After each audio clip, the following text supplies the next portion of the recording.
박병석 국회의장의 중재로 이루어진 양당 간의 합의가 저는 잘 되었다고 생각합니다. 문재인 대통령이 이렇게 이야기했고 박병석 의장도 어제 국민의힘에 강한 유감을 나타내지 않았습니까? 합의를 파기하고 그다음에 추가로 협상하자라고 하는 제안도 결과적으로 국민의힘이 거부를 했고, 그래서 박병석 의장은 나는 내 중재안을 받아들인 민주당이 원하는 의사일정 진행하겠다라고 어제 공개를 했었어요. 그러면 지금부터 어제 국회 본회의에 상정된 검찰청법 개정안, 그리고 앞으로 상정돼 통과될 것이 확실시되고 있는 형사소송법 개정안에 대해서 법조팀의 임찬종 기자와 함께 더 자세히 알아보도록 하겠습니다. 임찬종 기자. 네.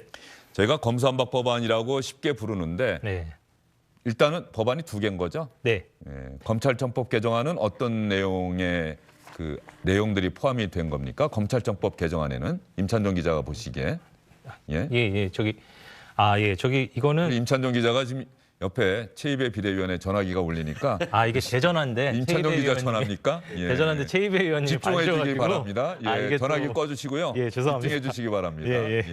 자, 다시 한번 질문 드릴게요. 죄송합니다. 검찰청법 개정안 어떤 내용입니까? 저 검찰청법 개정안하고 형사소송법 개정안은 이게 두 개의 법안이지만 묶음으로 보셔야 될 것 같습니다. 묶음으로? 더 중요한 거는 이제 형사소송법 개정안입니다. 오히려? 왜냐하면 형사소송법이라는 거는 말 그대로 형사, 수사와 재판, 기소 이런 모든 절차가 어떻게 진행되어야 하는지 규정하고 있는 법률입니다. 근데 이 형사소송법에서 이제 검사의 역할, 검사라는 사람은 어떤 역할을 해야 되는지, 그리고 보통 경찰이라고 부르는 사법경찰관은 어떤 역할을 해야 되는지 이거를 규정을 다 기초적으로 해놓고요. 또 여기서 이제 검사의 구체적 역할에 대해서 좀 더 추가적으로 규정을 한 게 검찰청법입니다. 그렇기 때문에 형사소송법을 일단 먼저 개정하고 나서 그거하고 이제 정합성을 맞추기 위해서 검찰청법을 개정한다고 보시면 되고, 이 두 가지를 따로 말씀드린다기보다 같이 말씀드리면은 애초에 민주당이 말했던 검수완박하고는 지금 조금 이야기가 달라졌습니다. 그러니까 중재안에도 이미 나오지만은 검수상박입니까? 검찰 수사권 상당히 박탈? 그러니까 약간 이런 말이 있었죠. 이제 중재안 자체는 1년 6개월이라는 시한을 두고 있었기 때문에 검찰의 이른바 직접 수사권, 정확하게 표현하면 수사 개시권인데요.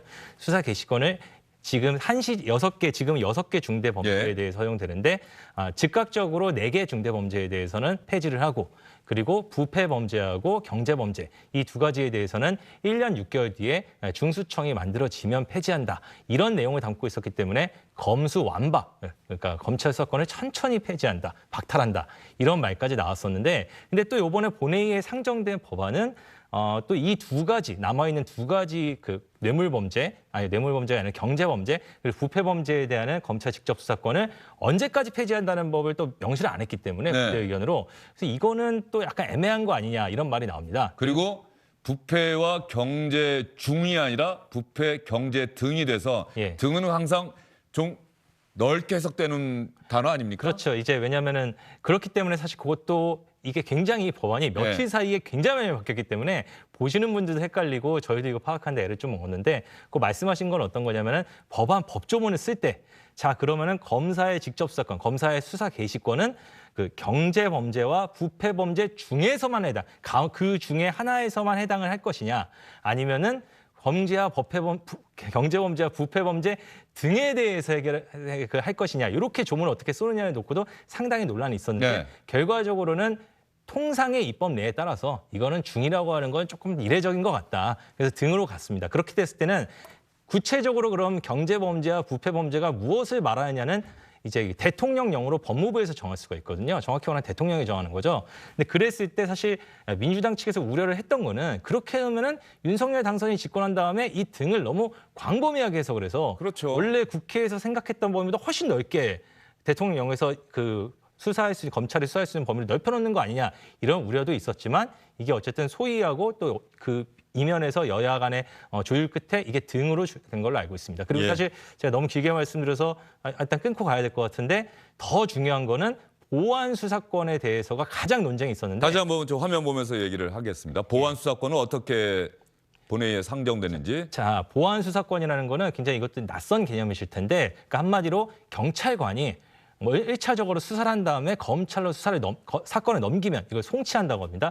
그 사건에 대해서 검사가 기소하기 전에 추가적으로 직접 수사를 할 수 있느냐 없느냐, 그러니까 아까 말씀드렸던 보통 말하는 직접 수사권은 아예 처음부터 검찰이 수사를 할 수 있는 수사 개시권을 보통 말하는 것이고 이 보완 수사권이라는 거는 경찰이 1차적으로 수사한 거를 넘겨받은 다음에 검사가 또 수사를 할 수 있는 권한을 보완 수사권이라고 합니다. 근데 원래 맨 처음에 민주당 원안은 이 보완 수사 자체를 못하게 하는 거였습니다. 아예. 근데 그 다음에 조금 완화돼서 보완 수사를 할 수는 있긴 있는데 이게 경찰이 넘긴 사건과 좀 어려운 말인데 범죄 사실의 동일성 범위 내에서 쉽게 얘기하면 경찰이 넘긴 거의 범위 내에서만 수사를 하고 추가적인 다진 여죄라든가 관련된다는 혐의도 수사하지 못하게 하는 게 원래 민주당의 두 번째 아니었습니다. 예. 근데 이제 본회의에 상정된 이제 마지막 최종안은 그것도 너무 심하다. 그러니까 경찰이 혐의가 인정된다고 판단해서 기소 의견으로 1차적으로 검찰에 넘긴 사건은 지금하고 마찬가지로 검사가 아무런 제한 없이 기소하기 전에 보완 수사를 할 수 있지만 근데 경찰이 검찰로 사건을 넘기는 경우의 수가 지금 말씀드렸던 기소 의견으로 넘기는 거에도 여러 가지가 있습니다. 이게 지난번 수사권 조정 이후에 생긴 건데 예를 들어서 경찰이 이건 혐의가 인정이 안 된다. 이렇게 하면은 지난번 작년 때 시행된 수사권 조정 이후로는 불송치 결정이라는 걸 할 수가 있습니다. 근데 불송치 결정을 해도 고소인이나 고발인이 이의 신청을 하면 네. 그러면은 경찰은 혐의가 인정 안 된다고 판단을 해도 그게 검찰로 사건이 넘어갑니다. 근데 지금 민주당이 마지막에 본회의에 벌린 법안은 경찰이 기소 의견, 혐의가 인정된다고 생각해서 넘긴 거에 대해서는 검사가 범위 제한 없이 보완 수사를 할 수 있지만 경찰이 혐의가 인정 안 된다고 판단했는데 고소인이나 고소인이 이의 제기를 해가지고 어쩔 수 없이 자동으로 검찰로 넘어간 사건은 검사가 경찰이 보낸 사건의 범위 내에서만 보완 수사를 할 수 있도록 마지막 제한한 겁니다. 그러니까 1단계, 2단계 보완 수사에 대해서 조금 물러난 거죠, 민주당이. 근데 네. 왜 이의 제기를 기준으로 설정했느냐? 이 이의 제기권을 이렇게 약하게 한 것은 오히려 문제가 아니냐? 이런 비판도 여전히 제기되고 있습니다. 별건 수사는 어쨌든 간에 어느 경우에도 안 되는 거고요. 그러니까 별건 수사라는 말이 사실 법률적 네. 용어가 아니라 굉장히 어떤 정치적 용어인데요. 별건 수사 논란이라는 건 사실 보통 어디서 문제가 됐냐면 제가 지금 말씀드렸던 보완 수사에서 문제가 된 게 아니라 검찰이든 경찰이든 직접 수사를 개시하는 사건에서 문제가 됐습니다. 왜 이렇게 문제가 되냐? 자기가 수사를 시작했는데 수사를 하다 보니 원래 생각했던 혐의가 입증이 안 되면 그게 자기의 자존심 문제일 수도 있고 아니면 조직에서의 압력일 수도 있고 정치적인 문제가 될 수도 있어서 어떻게든 상대를 원래 혐의는 인정이 안 되지만 그럼에도 다른 혐의로라도 올가매서 상대방을 쓰러뜨려야 된다. 이런 압박을 받아가지고 경찰이나 검찰이 그거를 또 다른 전혀 상관없는 걸 끌어다 붙여 수사를 하는 걸 별건 수사라고 하거든요. 근데 이런 거는 아까 말씀드렸다시피 보통 수사를 개시한 사건에서 시작이 됩니다. 왜냐하면 보완 수사는 아까 말했듯이 검사의 보완 수사라는 거는 1차적으로 경찰이 먼저 수사를 한 걸 넘겨받아서 일단 평가를 하는 겁니다. 수사를 잘했는지 못했는지, 이게 기소를 할 만한지 알 만한지. 근데 자기가 시작한 사건도 아닌데 굳이 자기가 무리를 해서 별건까지 끌어다 붙여가지고 수사를 해서 기소할 이유가 별로 없잖아요. 검사 입장에서는. 그래서 사실은 저도 이제 법조를 10년 가까이 출입을 했지만 보완 수사 과정에서 별건 수사 논란이 불거진 거는 거의 없었던 걸로 알고 있습니다. 그런데 문제는 지금 이번에 논란이 된 거는 그런데 이상하게 이 보완 수사를 제한하는 논리로 별건 수사라는 용어나 개념을 갖고 써가지고 보완 수사를 제한하고 야, 이 보완 수사를 제한하면 민주당 안에서도 심지어 조홍천 의원 같은 분도 이건 보완 수사를 이렇게 제한하는 거는 원래 우리 취지와 관계가 없다. 이렇게 비판을 하니까 그 보완 수사 제한의 범위를 조금씩 후퇴해서 여기까지 왔는데 그럼에도 불구하고 시민이, 고발인이, 고소인이 이의 제기한 사건에 대해서는 보완 수사 범위를 제한한 것도 이게 무슨 명분이 있고 무슨 목적성이 있느냐라는 걸 놓고 논란이 계속 불거지고 있는 상황입니다. 고소 고발인이 없는 사건도 있잖아요. 경찰이 직접 인지해서 수사할 수도 있는 거고요. 그런 사건의 예. 경우에는 이의 신청 절차가 없는데 그러면 어떻게 되는 거예요? 그런 이 신청 절차가 사건은 없으면. 경찰이 불송치 결정을 했을 때는 물론 뭐 또 다른 아주 예외적인 예. 경우가 있는데 이거는 이제 제외하겠습니다. 예. 왜냐하면 사법경찰관이 수사권을 남용했다는 단서를 어떤 사람이 검사한테 신고를 하면 그게 설득력이 있다고 생각해가지고 하면은 검사가 송치 명령이라고 해가지고 그러니까 시정조치 명령이라고 해서 시정조치 명령을 할 수 있고 송치를 받을 수 있는데 이건 네. 아주 예외적인 경우이기 때문에 제가 이제 제외를 하고 예.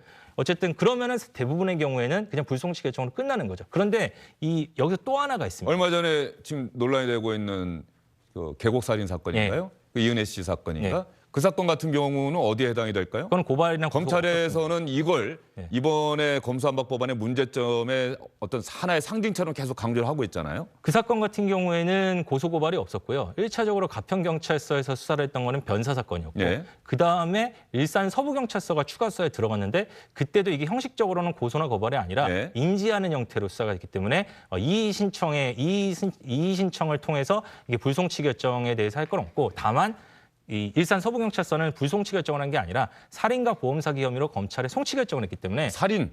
예, 살인 혐의도 들어가 예. 있습니다. 근데 이제 검찰에서 얘기하는 건 그 일산 서부경찰서에서 넘겨줄 때의 살인 혐의는 증거가 너무나 부족했기 때문에 우리가 그거를 보안서에서 증거를 보완할 수밖에 없었다. 그렇기 때문에 검찰 보안서가 필요한 사례다라고 이야기를 하는 거고요. 제가 하나 더 말씀을 드리면 또 하나 근데 형소법 개정안의 중요한 내용이 뭐냐면 제가 지금 계속해서 이의제기의 경우에 보안 수사를 굉장히 약화시킨 게 논란이 되고 있다고 했잖아요. 근데 민주당 이번에 법안에서 정확히 말하면 본회의 상정 법안에서 또 하나 문제가 되는 게 원래 이의제기를 행사할 수 있는 권한을 기존 법안에서는 고소인뿐만이 아니라 피해자, 고발인 다 할 수 있게 했습니다. 그러니까 고소인이라는 걸 좀 설명을 드리면 자기가 직접적으로 피해를 당한 사람이 수사기관에 수사를 해달라고 내는 게 고소고요. 고발은 그게 아니라 제3자가 자기가 보기에 이게 문제가 있다고 생각하니까 고발하는 게 고발입니다. 근데 고소인은 말씀하신 대로 말씀드린 대로 이의제기를 계속 할 수가 있게 되는데 범위를 축소해서 고발인은 이의제기를 못하게 됐습니다. 그러니까 경찰이 혐의가 없다라고 하는 불송치 결정에 대해서 자기가 직접 피해를 당해서 고소한 사람 고소인은 이의제기를 할 수가 있는데 지금까지와 달리 앞으로 달라지는 법안에서는 고발인은 이의제기를 못합니다. 이렇게 되면 어떤 문제가 생기냐. 자, 선관위, 감사원, 공정위 여기가 뭐 하는 곳이냐면 고발을 하는 곳입니다. 그렇죠. 직접 수사를 하는 곳이 아니라 고발을 하는 건데 이게 지금은 당장은 뭐 경제범죄에 대해서는 뭐 검찰 사건이 있지만 이제 앞으로 뭐 지금 합의 정신에 따르면 1년 6개월 뒤에 없어지고 경찰이 수사를 다 하지 않습니까? 그럼 선관위나 감사원이나 공정위가 경찰 수사에 대해서 불송치 결정에 대해서 이의가 있어도 이의 제기를 할 수가 없습니다. 그렇기 때문에 이게 한 번 더 검찰의 수사를 받아볼 수 있는 권한이 그게 없어지는 거예요. 그리고 이렇게 중요한 기관의 고발뿐만이 아니라 일반적으로 여러 가지 성범죄라든가 현대사회 여러 범죄는 공익단체일 수도 있고 시민단체일 수도 있고 아니면 제3자일 수도 있고 고발하는 경우가 많은데 이 경우에도 지금 법안대로라면 고발인이 이의 신청을 못하기 때문에 검찰에서 한 번 더 스크린할 기회를 얻지를 못합니다. 그러면은 원래 수사권 조정 때 경찰의 권한이 커짐에 따라서 이걸 견제하기 위해서 도입한 게 이의제기권과 이의제기에 대한 보완 수사인데 이거를 굳이 이렇게 축소시키는 게 어떤 목적이나 이유가 있는 것이냐라는 반론이 나오고 그래서 장애인권법센터의 김예원 변호사 같은 경우는 오전에 이런 식으로 하면은 자기가 사건을 맡고 있는 서민들은 다 죽습니다.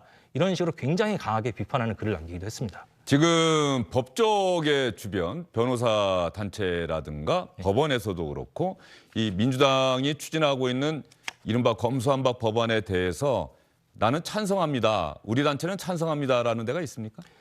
뭐 예를 들어서 지난번에 어떤 중재안이 나온 이후에 민변 같은 경우에는 어쨌든 큰 방향에서 맞는 것 같다. 그리고 중재안이 이루어져서 다행이다라는 입장을 내기도 했죠. 하지만 이제 좀 민변도 중요한 단체지만 좀 더 직역 대표성이 있는 단체, 변호사협회, 대한변호사협회라든가 뭐 이런 곳들은 이제 반대 의견을 내고 있고요. 그 법원이라는 곳은 원래 중립적이기 때문에 찬반 의견을 내지 않지만 지금 본회의 상정안은 제외하고요. 그 전에 법안 소위에 올라왔던 또는 그보다 훨씬 전에 민주당이 발의한 법안에 대해서는 상당히 문제가 있다라는 얘기를 법원행정처 차장이 일부 문제가 있다라는 얘기를 법안 소위에서 하기도 했죠. 뭐 검찰은 그리고 아시다시피 뭐 전면적으로 다 반대를 하고 있는 거고요. 예.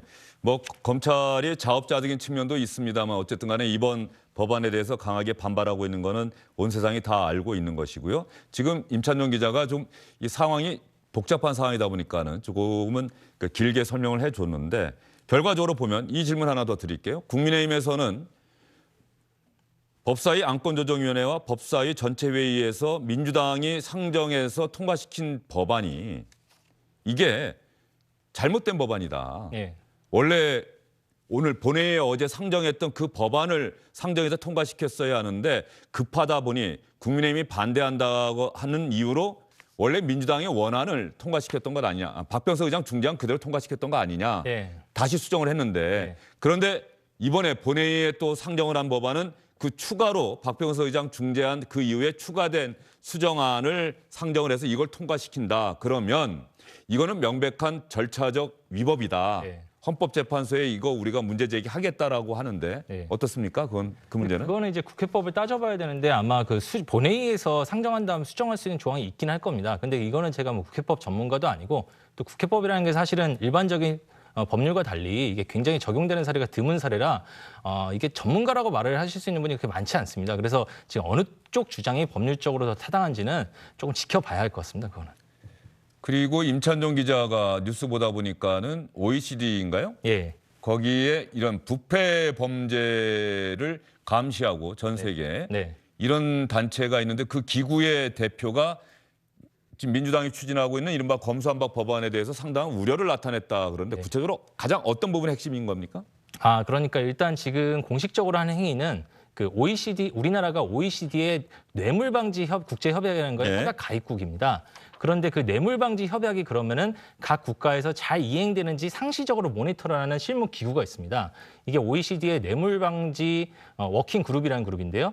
여기에 이분은 이제 임무가 전 세계의 상황을 계속 모니터를 하면서 그 나라에서 벌어지고 있는 법제도 변화라든가 여러 가지 사건들이 우리가 관리하고 있는 이 OECD 뇌물방지 국제협약에 이행에 방해가 되는 것은 아닌지 이런 것들을 모니터를 하고 그게 만약에 방해가 된다고 판단을 하면 먼저 그 정부에 우리가 제 언론을 통해서 보니까 또는 시민사회를 통해서 전달받은 바에 따르면은 당신들이 추진하고 있는 이런 정책이 우리 협약의 정신과 좀 배치되는 것 같은데 어떻게 되는 것입니까? 좀 설명을 해주십시오. 그다음에 설명을 받은 다음에 그걸 가지고 권고안을 내기도 하거든요. 근데 지금 현재 단계는 이제 설명을 해달라고 서신을 보낸 단계고요. 다만 제가 이제 그 국회의장 중재안이 나오기 하루 전에 네. 제가 방금 말씀드린 그 OECD 뇌물방지 워킹그룹의 드라고코스 의장이랑 직접 인터뷰를 했습니다. 네. 인터뷰를 제가 바로 방송을 못한 이유는 인터뷰를 할 때는 중재안이 나오기 전 상황에서 제가 인터뷰를 했고 근데 그 다음날 바로 중재안이 나와서 사실 방송하려다가 좀 미뤄졌거든요. 예. 근데 사실 오늘 제가 온라인에 올렸습니다. 왜냐하면 다 이 상황을 다 설명한 상황에서 이분하고 제가 직접 얘기를 해보니까 이분이 원래 법안에 물론 기준을 한 얘기지만 검사의 수사권 폐지라는 건 자기는 전혀 이해할 수가 없다. 그리고 수사와 기소의 분리라는 말은 전 세계의 오히려 트렌드하고 역행하는 거다. 오히려 전 세계는 수사와 기소가 굉장히 가까워지는 단계고 어떻게 검찰이 형사 사건의 수사 단계에서 배제될 수 있는지 자기는 도저히 이해할 수 없다. 이런 말씀을 저한테 하셨고 예. 이분이 참고로 경찰관 출신입니다. 아, 그래요? 슬로베니아의 경찰 수사관 출신이에요. 슬로베니아? 예. 물론 그 변호사 자격증도 가지고 있습니다. 그런데 그런 분이 이렇게 말씀하셨던 거는 적어도 글로벌 스탠다드라면서 이 수사와 기소의 분리를 주장하거나 검사가 수사 단계에서 어떤 역할을 하거나 수사를 직접 하면 안 된다라는 거는 뭐 우리나라에서 어떻게 정하는 것과 별도로 글로벌 스탠다드에는 확실히 맞지 않는다는 거는 이분의 말씀을 통해서 좀 어느 정도 드러난 것 같습니다. 예, 그러면 드라고코스 OECD 뇌물방지 워킹그룹 의장의 이야기 한번 들어보도록 하겠습니다. I have to say I was quite surprised when I learned about it because I thought that, let's say, we will not see such developments in countries like Korea. What is going on in the world is exactly the opposite. You know, the links between the investigation and prosecution are becoming tighter, closer, simply because of the fact that because the prosecutors are the ones who will have to deal with the results of the investigations. I would beg the Korean government to slow down, to organize a careful and thorough analysis of the possible consequences of the 자, 이런 내용을 보면은 어쨌든 간에 OECD 뇌물방지 워킹그룹에서도 반대 의사를 나타내고 있다 이렇게 볼 수가 있겠고요. 검찰에서도 지금 헌법재판소에 권한쟁의 심판하겠다는 거죠? 네, 그런데 뭐 이 부분에 대해서는 예. 사실 검찰도 여러 가지 법리적으로 고민을 하겠지만 과연 검찰이 이제 권한쟁의 심판 청구의 당사자가 될 자격이 있느냐에 대해서는 논란이 많고 제 개인적 의견은 좀 어렵지 않을까라는 생각을 하고 있습니다. 왜냐하면 보통 권한쟁의 심판이라는 거는 어떤 식으로 진행이 되냐면 국회 의결에 대해서는 국회의원, 대부분의 경우 야당 의원이겠죠. 야당 의원이 자신이 국회법에 절차적으로 규정된 표결권이나 심사권을 정확히 제대로 행사를 하지 못했다면서 절차적으로 침해당했다면서 국회의장이나 상임위원장을 상대로 제기하는 것이 보통인데 이제 검찰이 과연 입법에 대해서 입법으로 인해서 피해를 누군가 받기 때문에 뭐 검사 또는 다른 사람을 내세워서 권한쟁의 청구를 하는 게 과연 가능할지는 조금 저는 개인적으로 좀 회의적인 생각을 가지고 있고요. 다만 뭐 검찰도 그거에 대해서 가능성이 있다라고 생각해서 추진을 하는 것 같긴 합니다. 예, 검찰이 주장하는 근거입니다. 근거. 헌법상 검사 영장 청구권이 규정되어 있는데 수사권이 포함되어 있는 것이다. 그래서 수사권 박탈은 위헌이다. 범죄 피해로부터 구제라는 국민 기본권도 침해하고 있다. 위장 탈당, 안건 조정 무력화 등 적법 절차를 민주당이 위반했다. 헌법재판소에 권한쟁의 청구, 심판 청구, 그리고 효력정지 가처분 신청을 하겠다. 또 일부 시민단체나 법조단체에서도 얼마든지 헌법재판소에 헌법소원을 낼 수가 있기 때문에 뭐 헌법재판소의 최종 판단을 받을 가능성도 있어 보입니다. 어떻습니까? 그렇게 전망하시죠? 근데 헌재 이제 이 부분을 가져가서 국민의힘도 뭐 그렇게 하겠다는 지금 거니까. 헌재에다가 국민의힘 쪽에서도 효력정지 가처분 신청을 낸 상태고요. 내겠다는 것이고 지금 검찰에서 나서서 이렇게 하는 것도 이제 답답하니까 헌법에 위반 소지가 있다는 걸 내는 건데 저게 실제 절차가 걸리는 게 돼 있어요. 그러니까 전부 그 헌법재판소가 그걸 인용한다 하는 결정을 내릴 때도 수개월간의 또 절차가 소요가 되기 때문에 상당한 기일이 걸리죠. 그럼요. 그렇기 때문에 사실은 그 부분이 이번에 4월 안에 이 입법 절차가 완료가 된다고 했을 때 그것들 다시 되돌릴 수 있는 상황까지는 상당한 기간이 지날 수밖에 없고 또 하나는 권한쟁의 심판 소정은 아까 우리 이 기자님이 말씀하신 것처럼 검사나 검찰이 그 당사자가 될 수 있느냐는 좀 논란이 벌써 있고요. 또 두 번째로는 실제로 그걸로 피해를 입은 사람이 나타나야 됩니다. 그러면 입법 절차가 진행이 돼가지고 집행이 되면서 그 집행으로 인해서 피해를 입은 사람이 헌재에다 그걸 소송을 제기할 수 있는 상황이 돼야 되기 때문에 그것도 상당 부분 시간이 걸려야 됩니다. 그래서 이것도 제가 볼 때 딱히 효율적인 방안은 아니지 않느냐 생각을 해보는데 아까 우리 정확히 설명을 잘 해주셨습니다만 그 이의제기권도 고소는 되고 고발 안 된다. 우리가 그 내용까지도 잘 모르는 상태에서 네. 막 지금 통과가 되는 거 아닙니까? 그러니까 지금 법조 출입을 10년이나 하신 우리 기자님 정도니까 그걸 알아서 이거 문제가 있고 민생에 상당히 침대한 침해가 있을 수 있다라고 이야기를 하는데 그런 이야기는 다 죽고 지금 뭐 필리버스터하고 무력화시키고 몸싸움하고 통과시키고 땅땅땅 치고 넘어가는 거 아닙니까? 이런 난데없는 이 졸속 입법이 어디 있습니까? 그거 하나하나가 국민들의 민생에 어떤 영향을 미치고 그것으로 해서 피해를 받는 사람의 눈물은 어떤 것이고 이런 걸 다 챙겨봐야 되는 거 아닙니까? 공청회 한 번 안 하고 공론화 한 번 안 하고 전문가 집단이나 관련 단체의 의견 한 번 듣지 않고 이렇게 밀어붙이는 것 저는 정말 들으면 들을수록 이 부분은 정말 보완할 게 너무 많다고 생각합니다. 예, 최입의 비대위원 생각은 어떠세요? 뭐 부족한 부분, 뭐 인정할 부분은 해야 될 것 같습니다. 뭐 그리고 이 법안의 논의 과정에서 지금 계속 뭐 전문가들이나 또 언론에서 이렇게 지적을 하고 있고 그 아까 말씀하신 것처럼 이제 국회 그 본회의에서 수정안으로 또 그 처리를 가능합니다. 그러니까 지금 법사위를 통과한 안이 원안이 되겠고 지금 이런 의견들을 또 받아서 수정이 된다면 그 수정안을 또 올릴 네. 수 있습니다. 그렇기 때문에 저는 아무튼 마지막까지 내용적 보완은 계속 끝까지 이루어져야 된다는 생각입니다. 예. 그리고 여야 합의 내용 가운데 사실은 중대범죄수사청 설립에 관한 합의가 있었어요.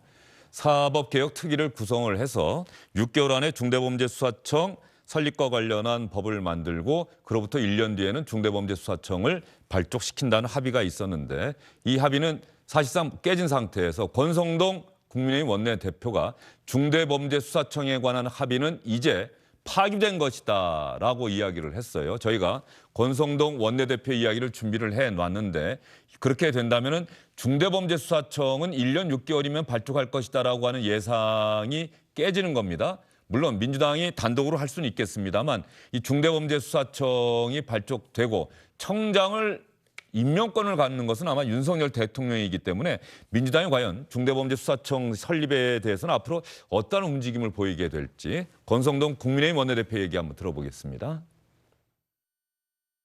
우리 당과 민주당의 그 의장 중재안이 사실상 파기가 됐고 결렬이 됐습니다.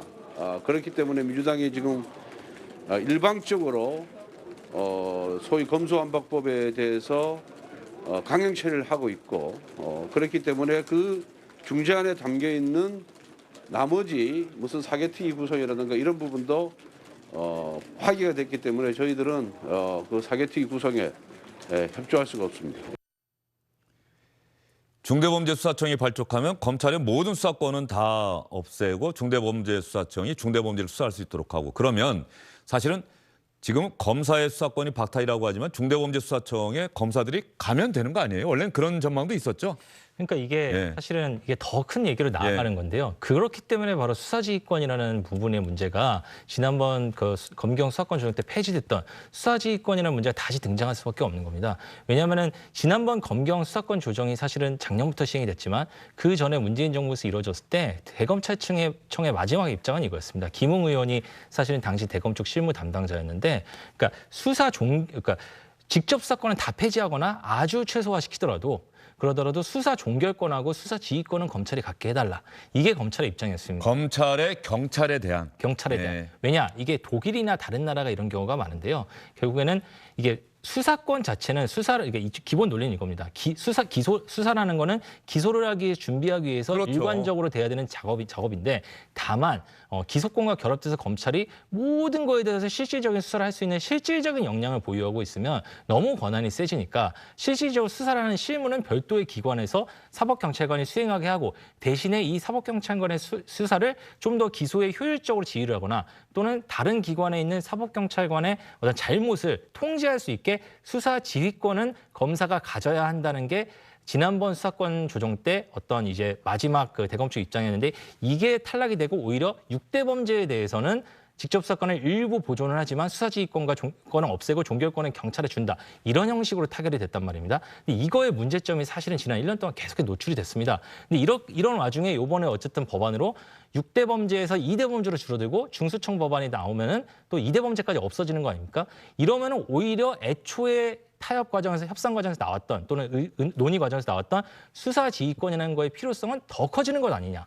이런 부분이 지금 제기가 되고 있고 이건 왜 더 커지죠? 중대범죄수사청이 왜냐하면은 만들어지면? 중대범죄수사청이 그런 수사권은 사실상 중대범죄에 대한 수사권을 지금 검찰이 가지고 있는 수사권을 오로지 거의 독점적으로 행사하게 그렇죠. 되지 않습니까? 그러면 이거를 견제하고 통제할 수 있는 곳이 어딘가는 있어야 되는데 그거는 결국에는 직접 수사를 하지 않아서 상당 부분 실질적인 권력이 떨어지고 어떤 실질적인 위험도가 떨어진 검찰이 법률가로서 통제하는 게 적절하고 그게 진정한 의미에서 글로벌 스탠다드에 더 부합한다. 지금 뭐 독일, 프랑스 이런 우리하고 마찬가지인 대륙법계 국가의 검찰 시스템이 대부분 그와 거의 유사한 형태로 이루어지고 있다. 이런 것들이 사실 많은 법조인들의 이야기입니다.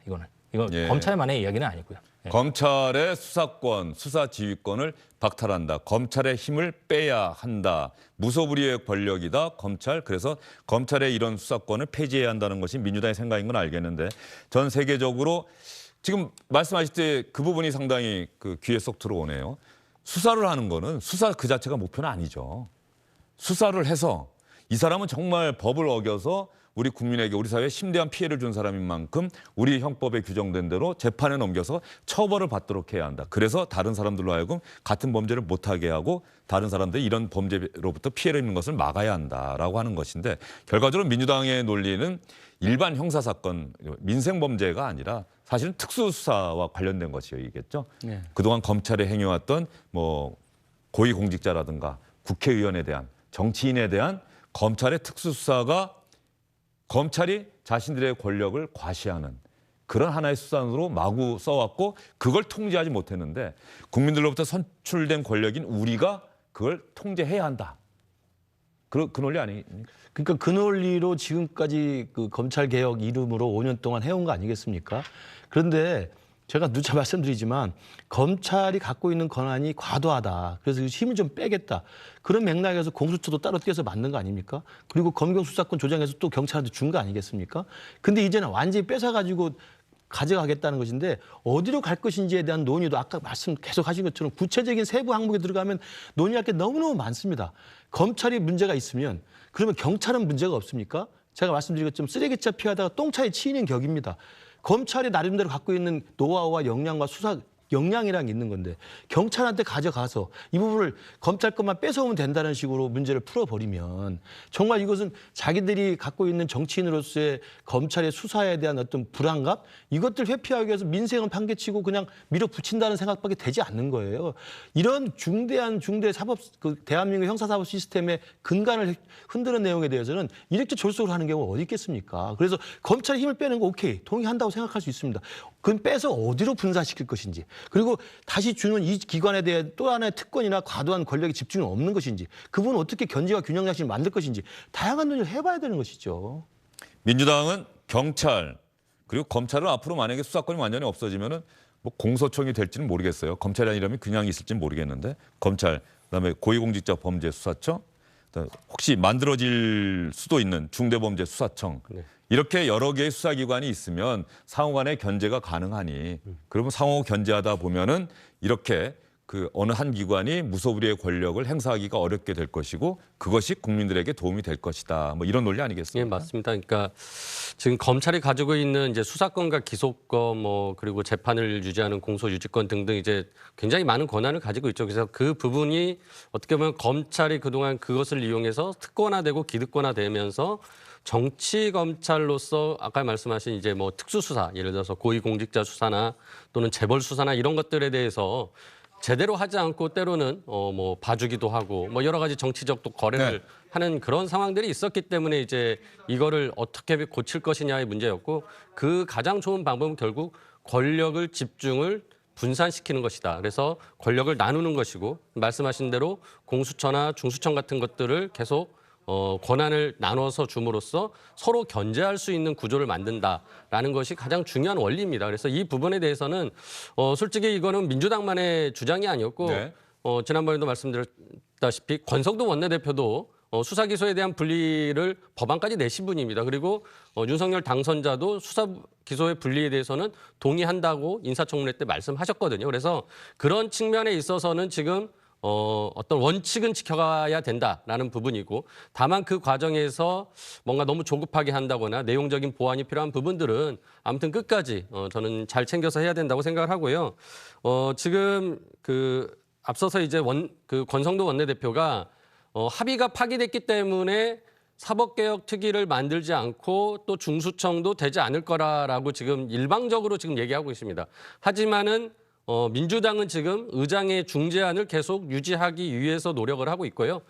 따라서 이 법 조문에다가 중수청을 몇 월 며칠까지 만들겠다라고 적을 수는 없습니다. 예. 그런 거는 법조항이 될 수 없기 때문에. 그래서 그 부분은 결국 사개특위를 설치하면 되는 것이고요. 뭐 민주당은 사개특위를 설치할 계획을 가지고 있고, 그렇게 설치되면은 그 사개특위 위원으로서 국민의힘도 당연히 같이 해줘야 되죠. 근데 또 저런 식으로 이제 계속 방해를 한다면, 지난번에 이제 공수처장을 처음 임명할 때 공수처장 임명 추천위원회를 만들 때 국민의힘이 추천을 안 해가지고 결국은 그 공수처의 출범을 막았던 거거든요. 이제 그런 식으로 계속 발목 잡기를 한다면 오히려 그 부분은 스스로 검찰 개혁에 대한 부작용을 우려하면서 그 보완을 막는, 그 후속 작업을 막는 것이 오히려 국민의힘이 될 수도 있다라고 좀 국민들이 이제 평가하실 것 같습니다. 네, 현 시점에서 보면은 국민의힘에서는 윤석열 당선인 측에서는 윤석열 정부가 출범할 때를 기다리고, 일단 민주당은 법안을 통과시킬 게 확실시 되고 있기 때문에, 그러면은 뭐 헌법재판소의 헌법적 판단을 구하는 절차를 진행을 하면서 아마 2년 뒤에 있을 국회의원 선거까지 염두에 두고 있겠죠. 그때 국민의힘이 만약에 다수당이 된다면, 민주당이 이번에 통과시킨 법안 문제점이 있다고 한다면, 국민의힘에서 생각하는 문제점이 있다면 그걸 바로잡는 입법을 할 것 같은데, 그 기간 동안 그것이 과연 어떻게 될지는 아무도 모르겠습니다. 또 민주당이 국회를 통과시키게 될 이 법안이 국민의 실생활에 어떠한 영향을 미치게 될지는 앞으로 또 지켜봐야 될 것 같고요. 검찰에서는 명백하게 반대 의견을 내고 있고, 헌법재판소는 아마 공청이나 이런 통상의 입법 절차를 거치지 않은 부분에 대해서 어떤 판단을 하게 될지는 잘 모르겠는데, 임찬용 기자는 검찰을 출입하고 있죠. 경찰을 출입하고 있는 것이 아니고, 네, 법조를 다 그렇죠? 출입하고 있습니다. 예, 네. 법원, 네. 검찰을 출입하고 있고, 정치부도 잠깐 출입했습니다만, 근데 검찰의 이야기를 매일 듣다 보면 예. 혹시 검찰의 이야기가 마치 정의인 것처럼 예. 착각될 수도 있잖아요. 예, 검찰이 이거 이렇게 어떻게 이런 법안을 만들 수가 있지, 검찰이 분노하고 있다 그러는데, 검찰의 논리에는 어떤 문제 같은 건 없을까요? 그러니까 이제 검찰의 논리의 문제, 그러니까 검찰의 논리라는 게 사실 지금 약간 이 법안에 대한 반대라는 거지. 그래서 어떻게 하자라는 거에 대한 지금 청사진을 제시하고 있는 건 아닙니다. 지금 이대로 가자는 건지, 뭐 어쨌든 수사 기소권 분리는 검찰도 찬성한다는 건지 명확한 태도가 없어요? 그 수사 기소의 분리라는 말에는 반대를 하는 것 같고요. 예. 다만 이제 어떤 식으로 그렇게 하자는 거에 대해서는 일관된 입장이 없는 건 사실입니다. 그리고 사실 그 또 문제가 그걸 사실 해줘야 되는 게 검찰총장의 역할인데 지금 뭐 그만두셨잖아요. 그리고 그 전에도 솔직히 이 말씀드리면 그만둔 겁니까? 뭐 본인은 이제 사직서를 내고 예. 그러고 또 솔직히 말씀드리면 그 전부터 사실 리더십을 상당 부분 상실한 상태였죠. 예. 사태가 있기 전부터. 그렇기 때문에 사실 그런 게 없는 것도 있고, 다만 이게 단순히 검찰의 이야기가 아니라 제가 아까 뭐 그 김여원 변호사나 예. 다른 사람들이 얘기했고 뭐 대한변협 얘기도 있지만, 사실 이 문제에 대해서는 아까 제가 잠깐 말씀드렸지만 법률가들이 대체적으로 동의하는 대체적인 정답이 이미 정해져 있습니다. 그러니까 검찰의 직접 수사권은, 정확히 제가 다시 표현하면 수사 개시권은 최소화하거나 폐지하고, 대신에 수사 지휘권이라는 과거의 수사 지휘권의 형태로 보였던 권한을 부활시켜서 그 경찰이 사법경찰관이 수사하는 직접 수사를 사법적으로 통제하는 시스템.